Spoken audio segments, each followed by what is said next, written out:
Praise Lord, जय मसीह की। मैं स्टैनली मैकवान, मेरे YouTube channel Hindi Gujarati Bible study में आपका स्वागत है। मेरे चैनल को आज अभी इसी वक्त आप सब्सक्राइब कर लीजिए और परमेश्वर के ज्ञान में आप बढ़ते जाओ। आप बाज़ार में जाते हो, कपड़े की दुकान पर कपड़े खरीदते हो और कपड़े पसंद करते हो और दुकानदार आपको कपड़े दिखाता है और आप बहुत खुश हो जाते हो। वाह, क्या कपड़ा है। मालूम है ये बात क्या दर्शाती है? आप शादी करते हो, शादी करवाते हो, शादी में जाते हो, वहाँ पर महंगे महंगे कपड़े पहनते हो, वहाँ पर डीजे बजता है, फिल्म के गाने चलते हैं और आप बहुत आनंद करते हो। लेन देन होती है, मामा जी आते हैं, कुछ देते हैं, आप कुछ उनसे लेते हो, कुछ देते हो। मालूम ये सब क्या है? ये सब बातें क्या दर्शाती है और बाइबल में इस बातों का जिक्र कहाँ पर है और क्यों है और किस तरह से, क्या आप जानते हो? ये सब कुछ जानने के लिए मेरे साथ इस वीडियो में लगातार अंत तक बने रहो।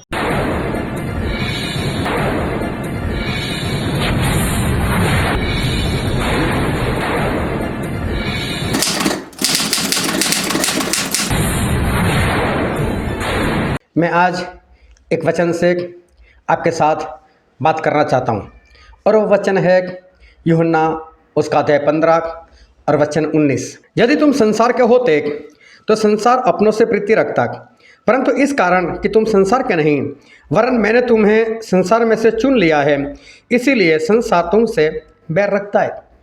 यहाँ पर परमेश्वर ऐसे कहते हैं कि मैंने तुम्हें संसार से चुन लिया है। मतलब अभी आप संसार के नहीं हो। आप संसार के होते तो संसार आपसे प्रेम करता, लेकिन अब आप संसार के नहीं हो क्योंकि मैंने आपको संसार से चुन लिया है। मतलब कि मैंने तुम्हें संसार से बाहर निकाला है, तो अब तुम संसार के नहीं।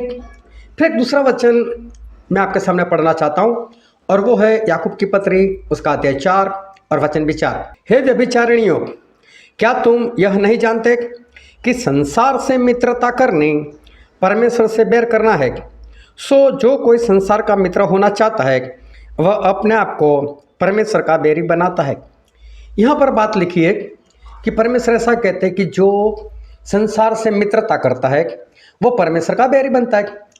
जब आप संसार से प्रेम करते हो, संसार से मित्रता बनाते हो, तो इसका दूसरा मतलब है कि आप परमेश्वर से बैर रखते हो। ये दोनों वचनों से एक बात या दो शब्द वो नजर आते और वो दो शब्द है, एक संसार, दूसरे परमेश्वर। संसार का होना और परमेश्वर का होना, ये दो बातें नजर आती है। अगर आप परमेश्वर के चुने हुए लोग हो, अगर आप परमेश्वर के चेले हो, तो आप परमेश्वर के होने चाहिए, और अगर आप परमेश्वर के चेले नहीं तो फिर आप संसार के होने चाहिए। बस सीधी सी बात है। लेकिन आज लोगों को ये पता नहीं चल रहा है कि मैं यीशु मसीह का चेला हूँ या मैं संसार का हूँ। कई लोग अपने आप को चेला बताते हैं लेकिन फिर भी वो है संसार का। कई लोग अपने आप को आत्मिक बताते हैं लेकिन फिर भी है वो संसार का। तो आप संसार के हो या परमेश्वर के हो, कैसे पता चलेगा? तो मेरे साथ वीडियो में बने रहो, क्योंकि आज आपको ये पता चलने वाला है कि आप संसार के हो, सांसारिक हो, या परमेश्वर के हो, आत्मिक हो। सांसारिक वो लोग हैं जिसे संसार चलाता है, और आत्मिक या परमेश्वर के लोग वो है जो परमेश्वर के चलाए हुए, पवित्र आत्मा के चलाए हुए चलते हैं। चलो एक वचन और मैं आपके सामने पेश कर रहा हूँ और वो है उत्पत्ति का पुस्तक उसका अध्याय 2 और वचन 25। और आदम और उसकी पत्नी दोनों नंगे थे पर लजाते न थे। यहाँ पर ऐसा लिखा है, आदम और उसकी पत्नी नंगे थे पर लजाते नहीं थे। ये वचन ऐसा कहना चाहता है, और आप बाइबल पढ़ोगे तो पता चलेगा कि परमेश्वर ने 6 दिन में सारे सृष्टि की, पशुओं को बनाया, पंछियों को बनाया। 6वें दिन उन्होंने नर और नारी मतलब आदम और स्त्री को बनाया, और परमेश्वर ने उनको कपड़े तक नहीं दिए थे।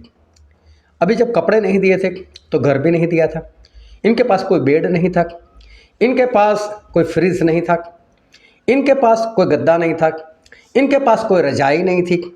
इनके पास आज आपके पास जितना भी कुछ है उनमें से कोई बात आदम और उसकी स्त्री उनके पास कुछ भी नहीं था। यहाँ तक कि परमेश्वर ने उन लोगों को कपड़े तक नहीं दिए थे, वो दोनों नंगे थे, ऐसा बाइबल में लिखा है। लेकिन फिर भी इनके जीवन में शांति थी, खुशी थी, आनंद था, सलामती थी। जब आदम और उसकी पत्नी ने पाप किया, गुनाह किया, जो फल परमेश्वर ने खाने को मना किया था वो फल खाया, तब जाकर उनको कपड़ों की ज़रूरत पड़ी। तब तक उनको कपड़े की ज़रूरत नहीं थी।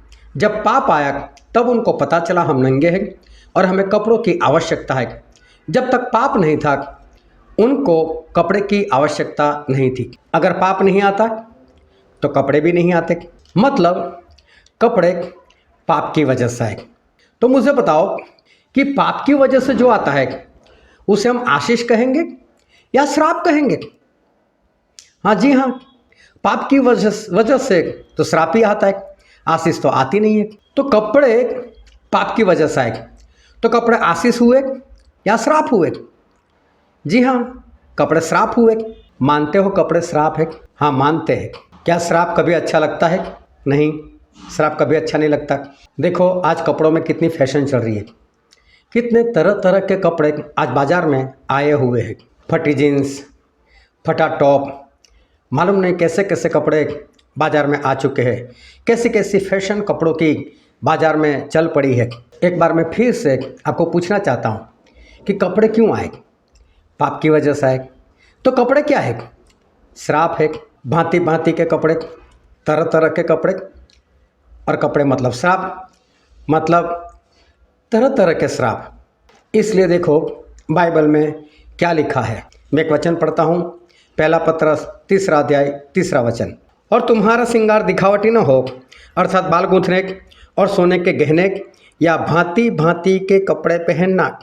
यहाँ पर स्पष्ट लिखा है कि आपको ऐसा शौक नहीं होना चाहिए। भांति भांति के कपड़े पहनना ऐसा आपका शौक नहीं होना चाहिए। आपका श्रृंगार ऐसे दिखावटी कपड़ों का, भांति भांति के कपड़ों का, तरह तरह के कपड़ों का नहीं होना चाहिए, ऐसा स्पष्ट बाइबल में लिखा है। क्यों पतरस ने ऐसा लिखा? क्योंकि पतरस जानते कि कपड़े श्राप है, पाप की वजह से आए हुए। तो क्यों भांति भांति के श्राप, मतलब कपड़े पहनना? पता है परमेश्वर ने आपको कपड़े क्यों दिए? आदम हवा ने जब पाप किया था और अंजीर के पत्तों से अपने को ढकना चाहा और वो ढक नहीं पा रहे थे, तब परमेश्वर ने चमड़े का कपड़ा बनाकर उनको दिया था। तो परमेश्वर ने कपड़े क्यों दिए थे? और बाइबल में एक वचन पढ़ते हैं, पहला तिमोथी 2 अध्याय वचन 9। वैसे ही स्त्रियां भी संकोच और संयम के साथ सुहावने वस्त्रों से अपने आप को संवारे, न कि बाल गूंथने और सोने और मोतियों और बहुमूल्य कपड़ों से, पर भले कामों से। यहाँ पर लिखा है कि कपड़े सुहावने होने चाहिए, संयम के कपड़े होने चाहिए। इसका मतलब ये है संयम के कपड़े और सुहावने कपड़े। कपड़े कब शोभा देते हैं मालूम है? कि आपका शरीर ढका हुआ हो। तो परमेश्वर ने कपड़े क्यों दिए? क्योंकि आदम और हवा जान चुके थे हम नंगे हैं। उनका नंगापन ढकने के लिए कपड़े दिए गए। तो कपड़े क्यों है? नंगापन ढकने के लिए। कपड़े काम क्या करते हैं? नंगापन ढकने का काम करता है। तो कपड़े आपके नंगेपन को ढकने के लिए परमेश्वर ने फिर दिए, जो पाप की वजह से आए। तो फिर कपड़े आपको ऐसे पहनना चाहिए जिससे आपका शरीर ढका रहे, ना कि आपका नंगापन दिखे। ऐसे कपड़े नहीं होना चाहिए। पता है अपने शरीर का नंगापन कौन दिखाता है? एक तो है वेश्या, जो वेश्या स्त्री होती है, और वेश्या पुरुष भी होते हैं, याद रखना, वेश्या पुरुष भी होते हैं। ये लोग अपने शरीर को दिखाते। क्यों? क्योंकि उनको शरीर का ही सौदा करना होता है। वो अपने शरीर को बेचते, अपना नंगापन बेचते। वो नंगापन इसलिए दिखाते ताकि उनको पैसा मिले। फिर एक हीरो और हीरोइन होते जो फिल्मों में काम करते, वो लोग अपना नंगापन दिखाते क्योंकि उनको उसी के लिए पैसा दिया जाता है, अपना नंगापन दिखाने के लिए। आपको कोई पैसा देता है? अगर आप नंगापन किसी को दिखाते हो, आप अपने शरीर को सही से नहीं ढकते और छोटे वस्त्र पहनते हो, तो मैं बोलता हूँ क्या आपको कोई पैसा देता है? और अगर आपको कोई पैसा नहीं देता तो आप मुफ्त में ऐसा काम करते हो, मुफ्त में अपना शरीर लोगों को दिखाते हो। मालूम है जब आप ऐसे भड़कीले कपड़े पहनते हो शरीर का नंगापन दिखे ऐसे कपड़े पहनते हो, और आपको देखकर कोई ठोकर खाता है, आपको देखकर किसी की वासना भड़क उठती है, और फिर मालूम है रैप हो जाता है। और तभी लोग दोष उस पुरुष का निकालते हैं, इसने रैप कर दिया, इसने रैप कर दिया। मैंने एक बार किसी से बात की तो उस भाई साहब ने मुझे बताया कि लड़कियां जो होती है उस पर रैप होता है। अगर आप मानते हो कि उनके कपड़ों की वजह से रैप हुआ, तो जो छोटी छोटी बच्चियों के ऊपर रैप करता है वो, मैंने बोला ऐसा नहीं है। ये वासना तो उसी को देखकर भड़कती है, और फिर उसको मिटाने के लिए वो किसी को भी अपने हवस का शिकार बना देता है। तो कपड़े आपको शरीर ढकने के लिए दिए गए, शरीर दिखाने के लिए नहीं दिए गए। एक बात ध्यान से समझ लो, पाप की वजह से कपड़े आए, पाप की वजह से श्राप आता है, कपड़े श्राप है, और वो परमेश्वर ने अब सिर्फ शरीर ढकने के लिए दिया गया है, तो पूरा शरीर ढक कर रखो। कभी पशु पंछियों को देखना, क्या वो लोग कपड़े पहनते? नहीं पहनते। फिर भी उनका नंगापन दिखता है? नहीं दिखता। परमेश्वर ने पशु पंछियों को कपड़े नहीं दिए, फिर भी उनके प्राइवेट पार्ट को परमेश्वर ने ढककर ही रखा है। तो परमेश्वर क्या दर्शाना चाहते? यही कि अपने प्राइवेट पार्ट को ढक कर रखो, अपने शरीर को ढक कर रखो। किसी की वासना भड़क उठे ऐसे कपड़े मत पहनो, भड़कीले कपड़े मत पहनो, भांति भांति के कपड़े मत पहनो, तरह तरह के कपड़े मत पहनो। वो पाप की वजह से आया हुआ एक श्राप है। और क्यों आप श्राप के हिस्सेदार होते हो? अब सवाल तो ये था कि आप संसार के हो या परमेश्वर के हो, आप सांसारिक हो या आत्मिक हो। जो सांसारिक है वो संसार जैसे जैसे कपड़े पहनता है वैसे कपड़े वो भी पहनता है, वो सांसारिक है। लेकिन जो शरीर ढकने के लिए उसका इस्तेमाल करता है वो परमेश्वर से है। अगर आपके सामने आशीष और श्राप दोनों रखे जाए तो आप क्या पसंद करोगे? हाँ, आप आशीष ही पसंद करोगे। श्राप कौन पसंद करता है? अब लोग कपड़ों की दुकान में जाकर क्या पसंद करते? कपड़े। जो श्राप है और श्राप को ही पसंद करते हैं ना। ऐसी डिज़ाइन नहीं चाहिए, दूसरी डिज़ाइन बताओ, इस डिज़ाइन में और कलर दिखाओ, इस कलर में और डिज़ाइन बताओ। ये क्या है? अरे कपड़े सिर्फ शरीर ढकने के लिए, दिखावे के लिए नहीं है। वो पसंद करने वाली चीज़ है ही नहीं। बस अपना शरीर ढकते ऐसे कपड़े ले लो, बात ख़त्म करो। कई लोग तो दुकान में जाते, दुकान वाला पूरी दुकान खाली कर देता है और इसको पसंद ही नहीं आते। ऐसे कपड़े लेते हैं, ऐसे यहाँ पर रख लो। हाँ, कैसा दिखता हूँ मैं, कैसा दिखता हूँ मैं, कैसी दिखती हूँ? अरे छोड़ो मेरा भाई, और ये कलर तेरे पर बहुत जमेगा। नहीं, मैं गोरा हूँ ना, मेरे पे हल्का कलर दो, मेरे पर गाढ़ा कलर दो। क्या है ये सब? ये संसार के लोग करते हैं। अगर आप किसी कपड़ों की दुकान पर जाते हो और वो आपको शर्ट या पैंट या ड्रेस कुछ भी दिखाता है और आप उसको देखते हो और खुश, वाह कितना बढ़िया, कितना सुंदर। अगर ऐसा आपको हो जाता है तो ये बात क्या है? ये बात क्या दर्शाती है? यही कि आप संसार के हो। पता है संसार किसका है? एक वचन में पढ़ता हूँ, यूहन्ना उसका 14वां अध्याय वचन 30। मैं अब से तुम्हारे साथ और बहुत बातें न करूँगा, क्योंकि इस संसार का सरदार आता है और मुझ में उसका कुछ नहीं। प्रभु यीशु कहते इस संसार का सरदार आता है और मेरे अंदर उसका कुछ नहीं। इस संसार का सरदार मतलब शैतान। और प्रभु यीशु ऐसा कहते मेरे अंदर उसका कुछ नहीं। मालूम है संसार का होना मतलब शैतान का होना। और प्रभु यीशु बोलते हैं मेरे अंदर शैतान की कोई बात नहीं। तो अगर आप आत्मिक हो तो क्या आप में संसार की बातें होनी चाहिए? संसार के सरदार की बातें होनी चाहिए?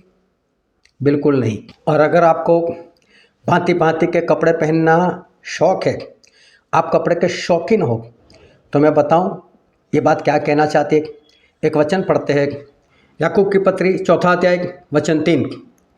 तुम मांगते हो पर पाते नहीं, इसलिए कि बुरी इच्छा से मांगते हो, ताकि अपने मौज शौक भोग विलास में उड़ा दो। परमेश्वर स्पष्ट कहते आप परमेश्वर से मांगते हो पर मिलता नहीं। क्यों नहीं मिलता? क्योंकि आप बुरी इच्छा से मांग रहे हो। और बुरी इच्छा परमेश्वर ने किसको बोला? तो बोले आप अपने मौज शौक भोग विलास के लिए मांगते हो। भोग विलास करना और मौज शौक करना वो बुरी इच्छा है। आप ऐसा समझते हो ना कि मुझे कपड़े पहनने का शौक है, तो शौक आपको परमेश्वर की ओर से नहीं है, वो शौक आपको परमेश्वर से नहीं मिला, ये शैतान की बातें है। कपड़े श्राप है, आप श्राप के शौकीन हो, ये शैतान की ओर से, इस संसार का जो सरदार है उसकी ओर से है। और आप परमेश्वर से मांगते हो लेकिन परमेश्वर से मिलता नहीं, और फिर भी आपके पास आता है, तो अब समझ लो कि मौत शौक करने की बुरी आदत जो है, बुरा इरादा है, इच्छा है, वो तृप्त करने के लिए आपके पास पैसे कहाँ से आए होंगे फिर? मैं नहीं मानता वो परमेश्वर से आए, क्योंकि परमेश्वर उसके लिए देते ही नहीं है। तो जो कपड़ों का शौक रखता है वो सांसारिक है, वो आत्मिक नहीं है, वो परमेश्वर का नहीं है, वो शैतान का है। और एक दूसरी बात मैं आपको बताऊं, दूसरी बात ये है शादी। आदम और हवा की शादी हुई थी क्या? रिबका और इसहाक की शादी हुई थी? शादी का सच्चा और सही मतलब होता है एक तन होना के, और जो लोग एक तन हो गए समझ लो शादी हो गई। बस एक दूसरे के साथ जुड़े रहना वही शादी है। एक मन, एक चित, एक तन होना, बस वही शादी है। तो समझ लो ऐसा जो करता है तो उसकी शादी हो गई। शादी की कोई रस्म नहीं होती। लेकिन आज देखो शादी में कैसे कैसी रस्में आ गई। मामा जी को पकड़ लेते, मामा जी आपको पैसा देना पड़ेगा। मामा जी बेचारा गरीब हो, धनवान हो, पैसा है या नहीं है, लेकिन बहन के घर में शादी आ गई, उसके 12 बज जाते। उसको सोना खरीदना पड़ता है, कपड़े खरीदना पड़ता है, मालूम नहीं चांदी खरीदनी पड़ती है, मालूम नहीं कितना कितना कुछ उसको देना पड़ता है। कई बार वो कर्जदार हो जाता है, और अगर नहीं देता बहन रूठ जाती है। ऐसा भाई मेरे घर में कुछ किया नहीं। लोग भी बोलते हैं, बच्चे भी बोलते हैं, भांजे भी बोलते हैं, मामा जी आपने कुछ किया नहीं। और मामा भी बेचारा अपना नाम रखने के लिए, अच्छा दिखाने के लिए कर्जदार भी हो जाता है। ये कहाँ से आया? क्या बाइबल में ये बात थी? क्या बाइबल में ऐसी बातें हैं? लोग लेन देन करते हैं, इतना सामान देना पड़ेगा, इतना कपड़ा देना पड़ेगा, इतना पैसा देना पड़ेगा, बाइक देनी पड़ेगी, ये वो। अरे कहाँ से आया? क्या ये सब बाइबल में है? देखो बाइबल में शादी के बारे में क्या लिखा है और शादी के बारे में परमेश्वर क्या बताते हैं। और एक वचन पढ़ते हैं, प्रकाशित वाक्य उसका 19वां अध्याय 7 और 8 वचन। आओ हम आनंदित और मगन हो और उसकी स्तुति करें, क्योंकि मेमने का ब्याह आ पहुंचा और उसकी पत्नी ने अपने आप को तैयार कर लिया है। मेमना मतलब प्रभु, उसकी पत्नी मतलब कलीसिया, उसने अपने आप को तैयार कर लिया है। इसका मतलब परमेश्वर ऐसा कहना चाहे जो दुल्हन है वो अपने आप को तैयार करती है। तो दुल्हन का एक अलग से ड्रेस होता है, दुल्हन एक अलग तरीके से, बाकी जितने भी शादी में हो उन सब से दुल्हन के कपड़े कुछ अलग से होते हैं। अगर दुल्हन के कपड़े हैं तो दूल्हा भी तो अलग दिखना चाहिए, तो दूल्हे के भी कपड़े होते हैं अलग से। तो दूल्हा और दुल्हन हजारों की भीड़ में भी पहचाने जाते, ऐसे उनके ड्रेस होते हैं। ये बाइबल बताती है। तो बाइबल में ये बात जरूर है कि दुल्हन के कुछ कपड़े होते हैं और दूल्हे के भी कुछ कपड़े होते हैं। फिर एक वचन और पढ़ता हूँ, प्रकाशित वाक्य 21वां अध्याय वचन 2।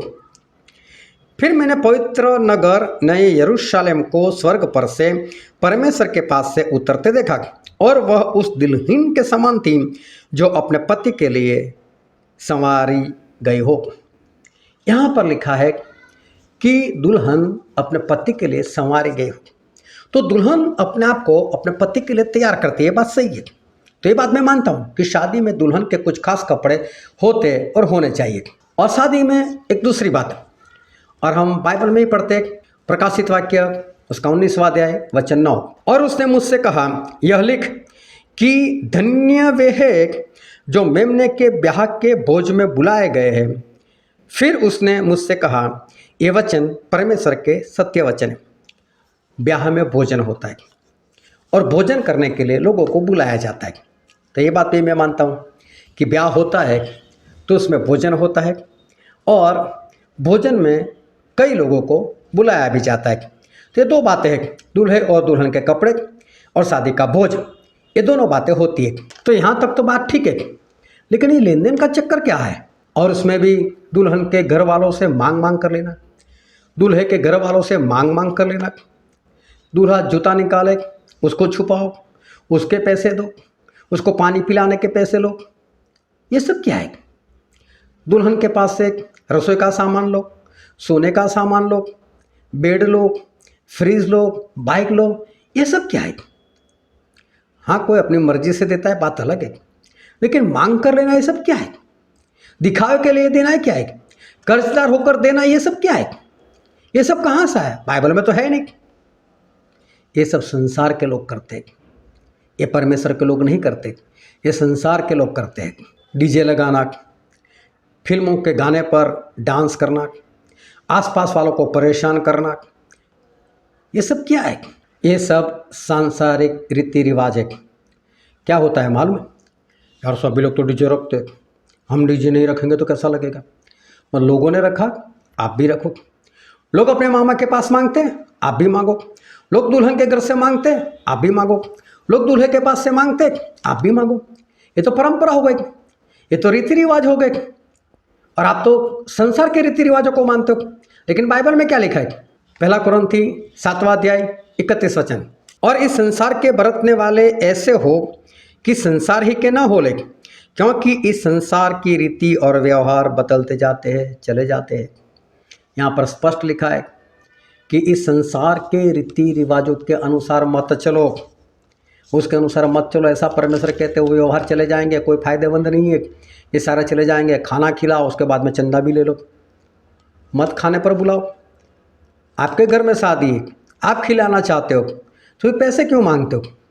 ये सब कुछ परंपरा है, रीति रिवाज है, सांसारिक है, और सांसारिक लोग ही ये सब कुछ करते हैं। शादी में अंगूठी पहनाना, एक दूसरे को सोने की अंगूठी देना, जबकि परमेश्वर तो गहने ही पहनने की मना कर रहे, और ये सामने से अंगूठी पहनाना, वरमाला पहनाना, क्या है ये सब?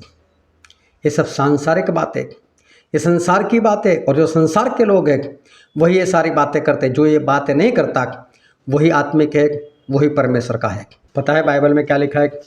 यूहन्ना उसका 3 अध्याय और 31 वचन, जो ऊपर से आता है वह सर्वोत्तम है, पृथ्वी से आता है वह पृथ्वी का है और पृथ्वी की ही बातें कहता है। जो स्वर्ग से आता है वह सबसे ऊपर है। परमेश्वर बोलते जो ऊपर से आता है वो सर्वोत्तम, मतलब ऊपर की बातें करने वाला है। लेकिन जो पृथ्वी का है वो पृथ्वी की बातें करता है, वो संसार की बातें करता है, वो परंपरा की बातें करता है, वो रीति रिवाज की बातें करता है। अगर आप भी ये सब कर रहे हो तो आप पृथ्वी के हो, संसार के हो, शैतान के हो। लेकिन जो परमेश्वर का है वो ये सारी बातों से दूर रहता है। अब एक बात मैं और बताना चाहता हूँ, मुझे नहीं मालूम ये सभी जगह पर ऐसे रीति रिवाज है या नहीं है, लेकिन खास कर वडोदरा शहर, उसके आसपास के शहर आनंद, अहमदाबाद, उसके आसपास के शहर, छोटे बड़े शहर, छोटे बड़े गाँव में एक रिवाज चल रहा है। और वो रीति रिवाज कैसा है कि जब लड़की की शादी किसी लड़के के साथ तय होती है तो लड़की वाले लड़के वालों से लड़की के पैसे मांगता है। और मालूम है कितने पैसे? जितनी खूबसूरत उनकी बेटी, जितनी अच्छी उसकी पढ़ाई, जितनी अच्छी उसकी जॉब या कारोबार, तनख्वाह या प्रॉफिट, उसके हिसाब से उस सामने वाले के पास पैसे मांगता है। हमने हमारे बच्चों को इतना पढ़ाया है, हम 1 लाख लेंगे, हम 2 लाख लेंगे। मेरी बेटी इतनी कमाई करती है तो हम 3 लाख लेंगे। शादी के बाद 3 साल तक वो तनख्वाह हमें देंगी, तुम्हें नहीं देंगी। अरे ऐसे सौदाबाजी करते, लड़के वाले बोलते नहीं हम इतना नहीं देंगे, हम 3 लाख नहीं देंगे, हम 2 लाख देंगे। सौदाबाजी होती है। मालूम है आप लोग ऐसा करते हो ना, अपनी लड़कियों को ये बेचने के समान है। और मालूम है जब लड़की अपने ससुराल जाती है ना, कई बार उसको इस बात का सुनना पड़ता है, बैठ तेरे लिए मैंने इतना पैसा दिया है, मैं खरीद कर लाया हूँ। अरे लड़कियों को बेचने का काम ऐसा करते हो आप? ये संसार की बात है, ये संसार के लोग करते। परमेश्वर को जानने वाले ऐसा काम नहीं करते। ये बहुत बड़ा न्यूसेंस है, मूर्खता है। पता है लोग क्या कहकर भागते हैं या भागने का प्रयत्न करते कि संसार में आए हैं तो सब करना ही पड़ेगा, बरसों से चलता आया है, कैसे रोके इसको, करना ही पड़ेगा। ये कायरता है। मालूम है परमेश्वर का वचन क्या कहता है? याकूब 4:4, हे व्यभिचारिणियों, क्या तुम नहीं जानती कि संसार से मित्रता करनी परमेश्वर से बैर करना है? सो जो कोई संसार का मित्र होना चाहता है वह अपने आप को परमेश्वर का बैरी बनाता है। मतलब अगर आप संसार के मित्र बन गए तो समझ लो आप परमेश्वर के बैरी हो गए। ये सब कुछ संसार में रहकर संसार के साथ रहकर ये सब करना चाहते हो, मतलब संसार का विरोध नहीं कर सकते, आप उससे बैर नहीं कर सकते। तो इसका दूसरा सीधा सा मतलब ये है, आप परमेश्वर से बैर करते हो। और अगर परमेश्वर से बैर करोगे तो क्या स्वर्ग में जगह मिलेगी? गलती से भी नहीं। ऐसा मत करो, बच जाओ, परमेश्वर से मित्रता करो, चाहे संसार से बैर हो जाए कोई बात नहीं, क्योंकि परमेश्वर ने आपको संसार से चुना हुआ है। आप अभी संसार के नहीं रहे, संसार के मत बनो। अब आपको पता चल गया होगा कि आप संसार के हो या परमेश्वर के। और एक आखिरी वचन मैं आपको बताना चाहता हूँ, जो है पहला कुरिन्थी उसका 15वां अध्याय 22 और 23 वचन। और जैसे आदम में सब मरते हैं, वैसा ही मसीह में सब जिलाए जाएंगे, परंतु हर एक अपनी अपनी बारी से। पहला फल मसीह, फिर मसीह के आने पर उसके लोग। पहला फल जो मुर्दों में से जिंदा उठे वो प्रभु यीशु, उसके बाद जो उठाए जाएंगे प्रभु में, वो कब? जब प्रभु से दूसरी बार आएंगे तब। लेकिन कौन उठाए जाएंगे? जो मसीह के हैं वो। मसीह ही नहीं, धर्म मानने वाले नहीं, सांसारिक नहीं, जो मसीह के हैं। अगर आप संसार के अनुसार चलते हो तो आप संसार के हो, आप मसीह के नहीं। मसीह के नहीं तो आप उठाए नहीं जाओगे। मैं बोलता हूँ आप मसीह के बन जाओ। परमेश्वर आपको आशीष दे। आमीन।